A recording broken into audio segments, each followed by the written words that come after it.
উদ্রতে বসে আছেন, কতজন রক্ত দিল? কেন না 300 বলা হয়েছিল তো টার্গেটে, তাহলে নিতে পারবে না কেন? তা নিয়ে আসেনি কেন? দেখুন খালি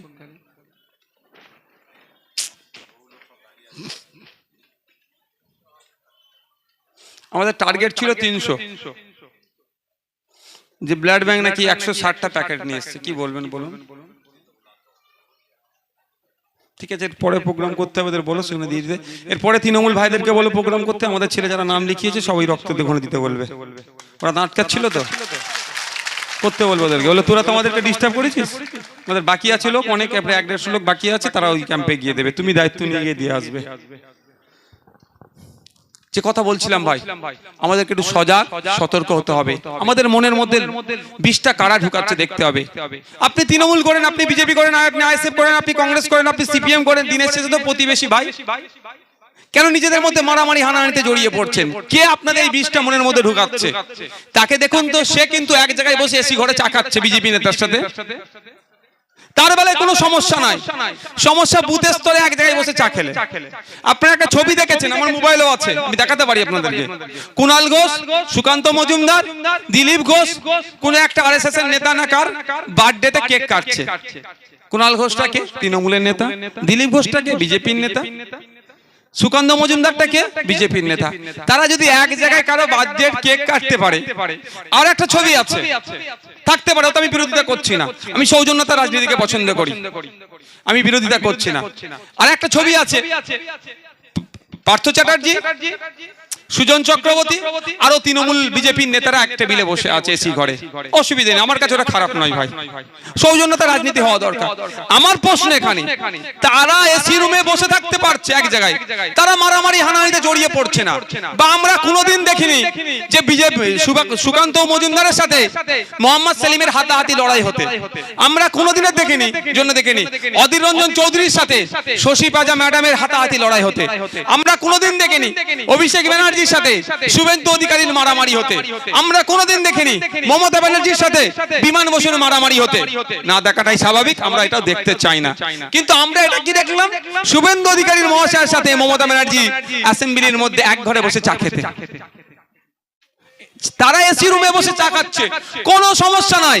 আর যত ঝামেলা বুথে চাকলা হরিণখোলা বাজারে, তুই তৃণমূল করিস, তুই বিজেপি করিস, তুই আইএসএফ করিস, তুই কংগ্রেস করিস, তুই লেফট ফ্রন্ট করিস, সুতরাং তুই আর আমি ডিস্টেন্স মেনটেন করবো। কেন ভাই? সব নেতাগুলো উপরে এসি রুমে বসে চা খাচ্ছে, কোনো সমস্যা নাই।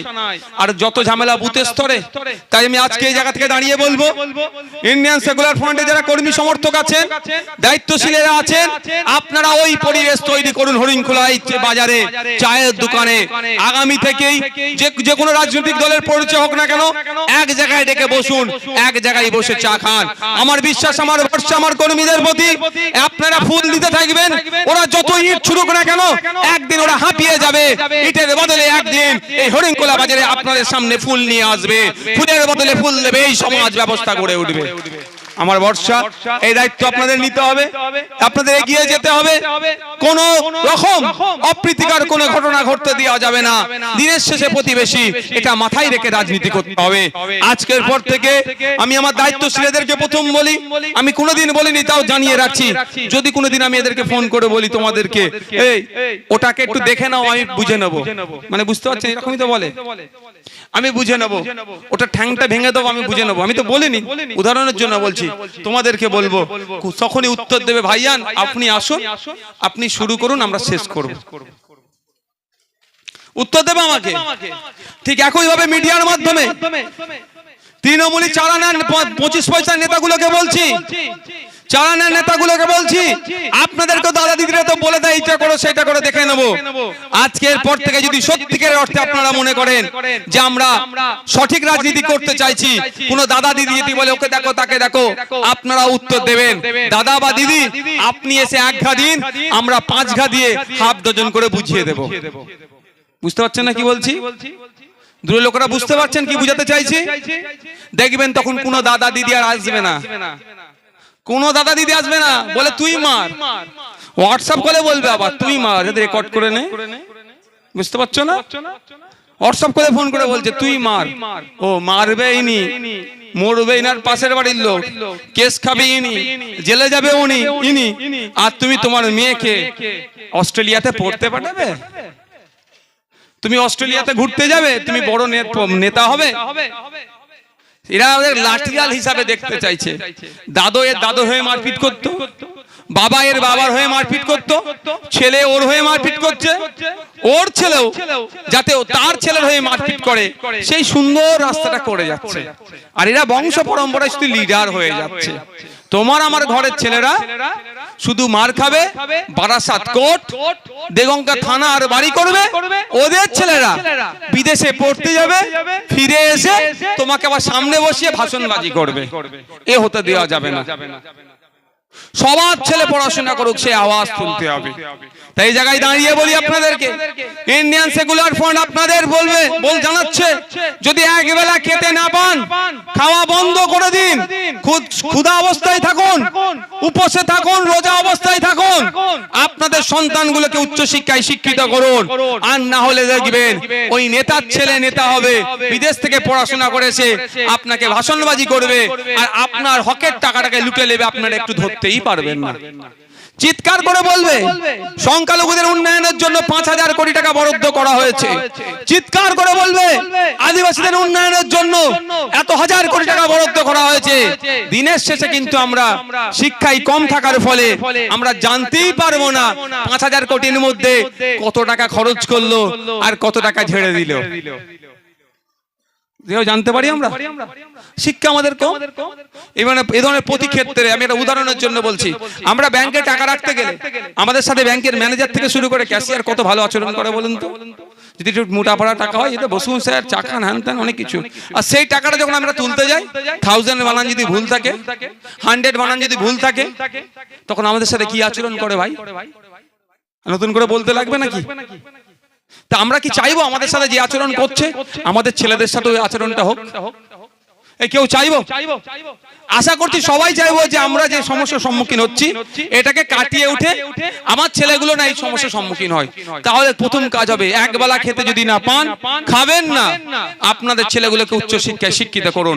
সাথে সাথে ইন্ডিয়ান সেকুলার ফ্রন্ট বিভিন্ন জায়গায় বলে, আজ এখানে বলছে, উচ্চ শিক্ষার জন্য আপনার অর্থের অভাবে না কারো সন্তানের পড়াশোনা বন্ধ হয়ে যায়। আপনারা যদি অর্থের অভাব থাকে, আপনার ছেলেটা মেরিটোরিয়াস মেধাযুক্ত ছেলে, আমাদের সাথে যোগাযোগ করুন, আমরা আপনার সন্তানগুলোকে উচ্চ শিক্ষায় শিক্ষিত করব। সমস্ত দায়ী দায়িত্ব আমরা তুলে নেব, শুধুমাত্র আইএসএফ এর জন্য নয়। আর এখানে তৃণমূলী ভাইরা ডিস্টার্ব করেছে, সব জায়গায় বলি, আজকেও বলছে, এখানে এমন কোন তৃণমূলী পরিবারের সন্তান আছে যার সন্তানটা মেধাযুক্ত, কিন্তু দুঃখের বিষয় আর্থিকভাবে সেই পরিবারটা পিছিয়ে, সেই তৃণমূলী পরিবারকেও বলছি, আপনি গোপনে আমাদের সাথে যোগাযোগ করুন। ভয় নাই, আপনার নাম আমরা পাবলিকে ডিসক্লোজ করব না, পাবলিক ডোমিনে আপনার নাম আমরা নিয়ে আসবো না। আপনার সন্তানকেও উচ্চ শিক্ষায় শিক্ষিত করার দায়িত্ব আমাদের দলের প্রতিষ্ঠাতা পীরজাদা আব্বাস সিদ্দিকী ভাইজান কাঁধে তুলে নেবে। আপনি তৃণমূল করেন তো কি হচ্ছে? প্রস্তুত আছি আমরা এই সমাজ ব্যবস্থা আনতে চাইছি। তার ভালো লেগেছে তৃণমূল করবে, আপনারা বললে তো বিশ্বাস করবেন না। আমাদের অল্প কিছু জমি জায়গা আছে, আমাদের জমি যিনি চাষ করেন, ভাগ রেকর্ড নয় ভাই, মানে ভালো বর্গা চাষি আছে বলে করে, ওটা নয়, ফ্রেশ জমি, কিন্তু যিনি চাষ করেন তিনি হার্ডকোর তৃণমূল। আমাদের জমিতে চাষ করে সে হার্ডকোর তৃণমূল। সে তৃণমূলের মিছিলের প্রথম সারিতে থাকে, প্রথম দিকে থাকে, কিন্তু আজ পর্যন্ত জন্য তার কাছে আমরা জমিটা নিয়ে নিইনি। কেন? তার ভালো লেগেছে, সে তৃণমূল করে। আমার সাথে তো তার রাজনৈতিক সম্পর্কটা স্বল্প সময়ের জন্য, দীর্ঘদিন কাল ধরে যে সম্পর্কটা হয়ে এসছে, শুধু রাজনীতির জন্য সেই সম্পর্কটা ভেঙে দেব? কোনোদিন হতে পারে না। তাই আপনাদেরকে অনুরোধ করব, যার যাকে ভালো লাগবে ভোট দেবেন, যাকে ভালো লাগবে সেই দলের ঝান্ডা নিয়ে ঘুরুন। দিনের শেষে প্রতিবেশী সৌজন্যতা রাজনীতি করুন। বিপদে আপদে আপনার পাশে উনি ছুটে আসবে, ওনার পাশে আপনি ছুটে যাবেন, কোনো দাদা দিদি ছুটে আসবে না, এটা মাথায় রাখবেন।